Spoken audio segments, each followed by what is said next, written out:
He is one of the most infamous serial killers in modern history. Jeffrey Dahmer, necrophiliac and cannibal, murdered 17 men and boys over the course of 13 years. But what was going on in the mind of this monster? Are killers born evil, or do they become evil over time?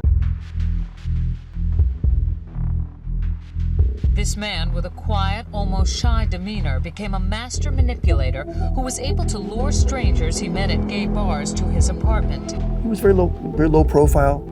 He'd just meet people, he was very friendly. Yeah, invite them to his home. Sure, come over and have a drink. And then he would spike the drink and they'd become unconscious. It's when they said they had to leave, that's when he knew he had to kill them. Many of Dahmer's victims shared a similar profile.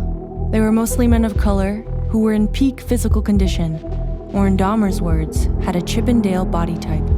He thought these men would not be missed. And there may have been this piece, I'm speculating on this, they chose men of color because he wasn't a man of color. And that way, he wouldn't be a suspect. Once his victim was unconscious, Dahmer would strangle them, then proceed to have sex with the body.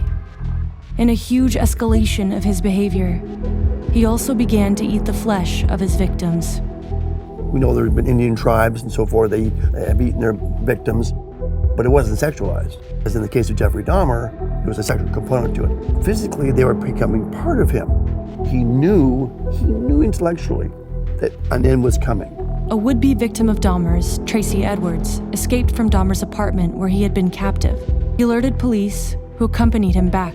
You can imagine the two police officers who walked into that apartment and realized that Jeffrey was standing behind them. He knew the end was coming. When the police arrived, he knew he was going to just give it up. Soon after his arrest, Jeffrey Dahmer confessed to the murders. On November 28, 1994, Jeffrey Dahmer was killed by another inmate at the Wisconsin prison where he was serving his life sentences.